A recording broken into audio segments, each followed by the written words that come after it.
আসসালামু আলাইকুম সুপ্রিয় দর্শকবৃন্দরা, আপনারা দেখতে পাচ্ছেন আমি এখন একটি শশার প্রজেক্টে আছি।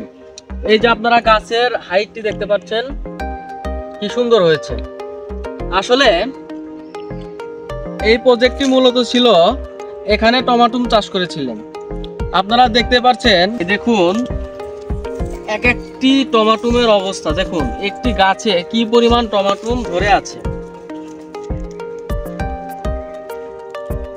মূলত এখন টমাটুমের ফলন শেষ বা শেষের পর্যায়ে এবং কৃষক এখানে একই মালচিং পেপারে উনি শশা লাগিয়ে দিয়েছেন এবং এক্সট্রা কিছু টাকা উপার্জন করার জন্য।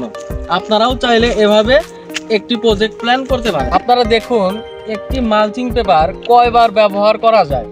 এই দেখুন এখানে টমাটুমের গাছ ছিল, এখানে টমাটুমের গাছ উনি তুলে ফেলছেন এবং তারপরে আবার এইখানে মালচিং পেপারে ফুটো করে উনি শশার গাছ লাগিয়ে দিয়েছেন। আসলে একটি মালচিং পেপার সর্বোচ্চ 3 বার আপনারা ব্যবহার করতে পারবেন যদি ব্যবহার বিধি আপনারা জানেন। এখানে আরেকটি বিষয় আমরা দেখতে পাচ্ছি, কিছু গাছ ঢলে পড়ছে। এই যে দেখুন এই গাছটা ঢলে পড়ছে। আমরা যদি শেকড়টি আমরা তুলে দেখাই তাহলে দেখুন একদম শেকড়ের অবস্থা।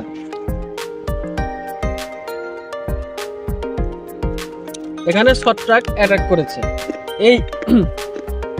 এই ঢলে পড়া রোগটি ঠেকানোর জন্য আপনারা প্রতি সপ্তাহে অন্তত একবার করে ছত্রাকনাশক ব্যবহার করবেন। যদি আপনি বাণিজ্যিকভাবে করতে চান অবশ্যই ব্যবহার করতে হবে।